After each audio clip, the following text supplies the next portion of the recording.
I off never my thought a land, quiet morning on my property would turn into chaos.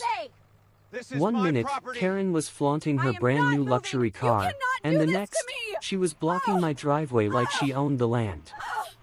Little Ma'am, did she we have a know, warrant. her arrogance was about to meet a tractor, and her screams would echo across the entire neighborhood. This wasn't just about a car, it was about teaching her a lesson she'd never forget. I've lived on this piece of land for over a decade, a quiet stretch of greenery where neighbors waved politely and children played freely. My home sits at the edge of the subdivision, just beyond the HOA's tight grip. I moved here for the peace, the trees, the open space, and the sense of freedom that city life could never offer.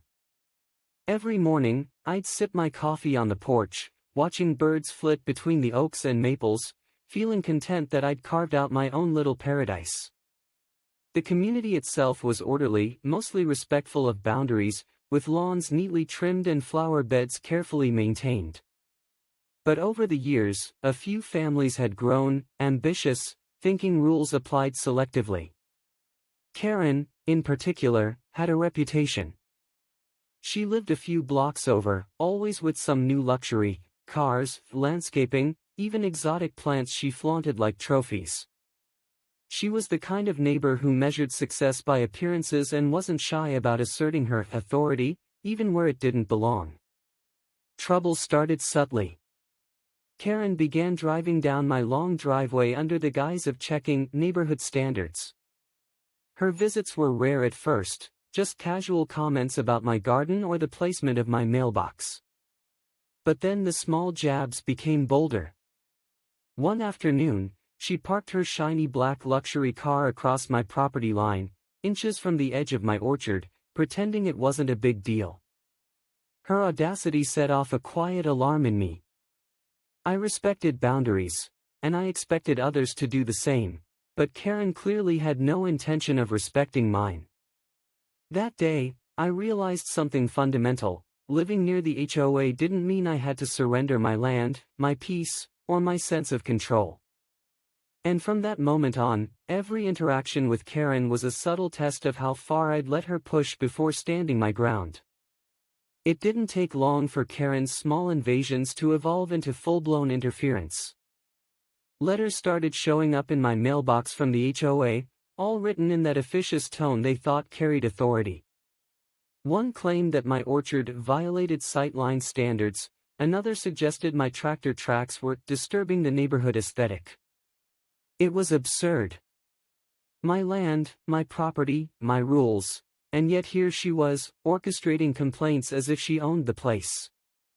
The first real confrontation happened when Karen decided to test boundaries in person.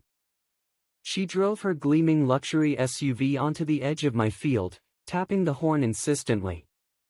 "You need to clean this up," she shouted, gesturing at a few scattered hay bales and my old fence posts. I calmly reminded her, for what felt like the 100th time, that she was on private property. She simply waved it off, her tone dripping with entitlement. Over the next few weeks, Karen escalated her meddling. She complained about the sound of my tractor, claimed my compost pile smelled, and even tried to pressure the HOA into fining me for leaving a few wildflowers at the property's edge. I felt trapped in a slow-burning storm of nonsense, each day another test of patience. My frustration grew as the neighborhood watched in uneasy silence, some sympathetic, others too polite, or perhaps too intimidated, to intervene. Then came the straw that broke the camel's back. Karen had parked her new, outrageous sports car, chrome, custom rims, the kind of car you could hear from blocks away, right on my land while I wasn't home. When I returned, I found her sipping iced tea, leaning on the hood like she owned the place. She even smirked when I asked her to move. That was it. My patience, already stretched thin, snapped. She wasn't just disrespecting the land anymore, she was flaunting it, daring me to react. I realized then that subtle warnings, polite requests, and HOA letters weren't going to work. If I wanted my property, and my peace, respected, I would have to make my next move unmistakable. Karen wasn't going to back down, and I knew I had to show her, in the most direct way possible, that this was my land, my rules, and no one, not even her, was above them. The breaking point came on a sweltering Saturday afternoon. I was finishing up some routine work with the tractor, clearing brush and leveling out a section of my property when I heard the unmistakable roar of an engine behind me. I turned, expecting a neighbor, only to see Karen barreling toward me in her flashy sports car, tires kicking up dust, a smirk plastered across her face. She stopped abruptly just a few feet from the tractor and stepped out, hands on her hips, as if the land itself had granted her permission to behave this way. "I can't believe you think you can just plow through this," she shouted, glaring at me. "This isn't yours to bulldoze however you want." I tried to stay calm. I reminded her again that this was private property, my land, and that her car was parked entirely on my field. But she waved me off, laughing, confident that her sense of entitlement would shield her. Then she did it. She leaned against her car, threateningly, and raised her voice at me to stop the tractor. That was the final provocation. I felt something inside snap, the weeks of petty HOA letters, her sneaky complaints, and now her blatant trespassing had built a pressure that I could no longer contain. I stepped off the tractor, heart pounding, and made a decision in that moment. Polite requests were over. Emails, calls, and warnings had accomplished nothing. If she thought she could humiliate me, flaunt her wealth, and ignore the boundaries of my property without consequence, she was gravely mistaken. From that instant, I knew exactly what had to be done. I would make my next move precise, unmistakable, and unforgettable. Karen had pushed me to the edge, and now, the stage was set for my revenge. I wasn't going to act like a vigilante. I'd learned from years of dealing with paperwork and people that the loudest thing you can do is make the facts unarguable. So I started by turning every bit of Karen's nonsense into a bindable file. Step 1: Evidence. I took photos of her car parked on my field from multiple angles, stamped them with time and date, and wrote down the exact GPS coordinates where her tires had sunk into my soil. I recorded short video clips of her lounging on the hood while I worked, and I saved every text and voicemail she'd left me that crossed the line. A neighbor who'd seen her drive onto the property agreed to sign a witness statement. Small things, but they add up. Step 2: Official channels. I called the county sheriff and reported an ongoing trespass and property damage.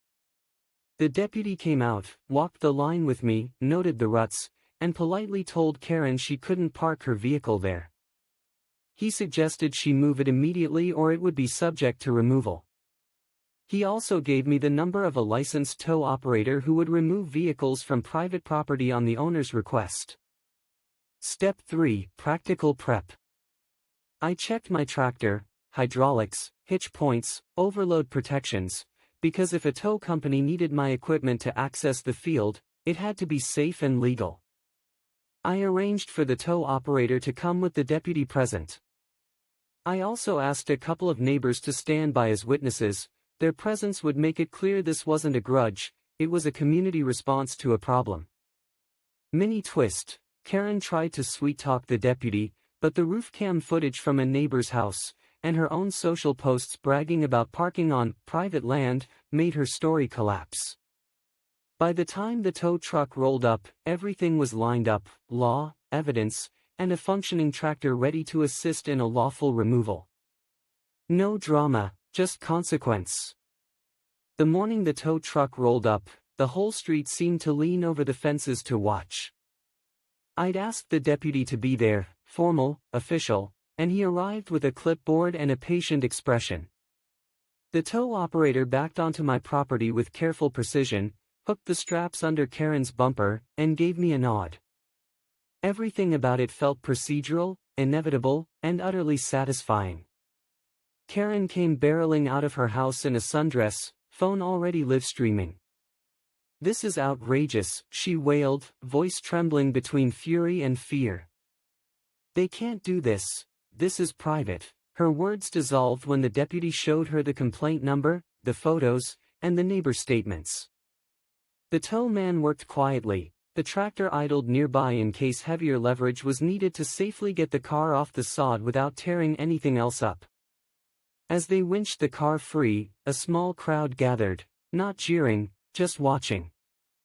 A few neighbors muttered about respect.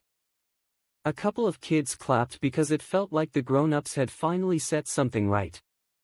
Karen's face moved through red, then white, then a defeated gray. Her live feed had hundreds of viewers before it flickered and went silent. She'd forgotten that the internet keeps copies.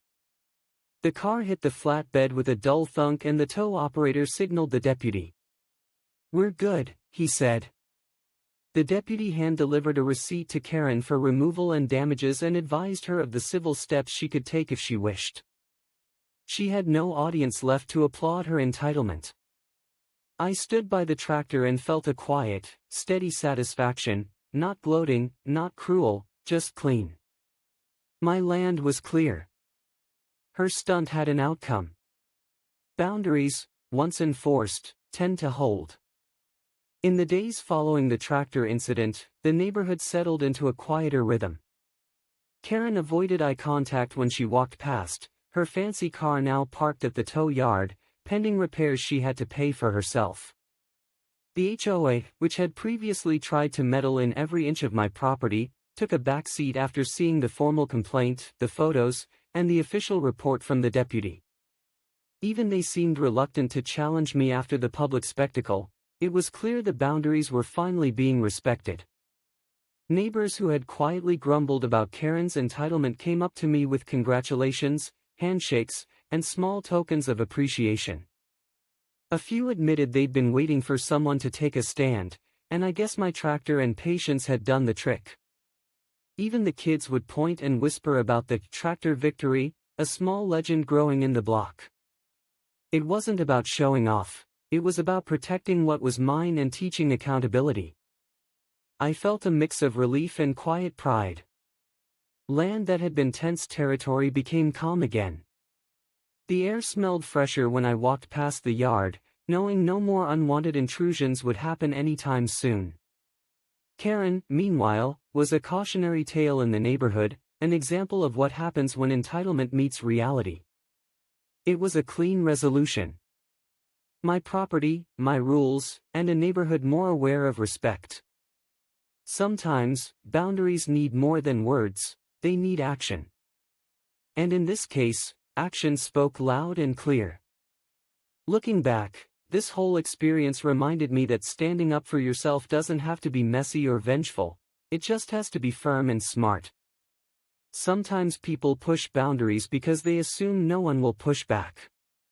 Karen learned that lesson the hard way, and it reinforced an important truth for everyone: respect goes both ways, and your property, your space, deserves it. I hope this story inspires anyone dealing with overbearing neighbors or an intrusive HOA to find clever, safe ways to protect their space without losing their composure. Boundaries are worth defending, and justice can be served in ways that leave everyone aware of right and wrong. If you enjoy these real-life HOA revenge stories and want to see more clever showdowns, make sure to hit that subscribe button. Trust me, you won't want to miss what's coming next.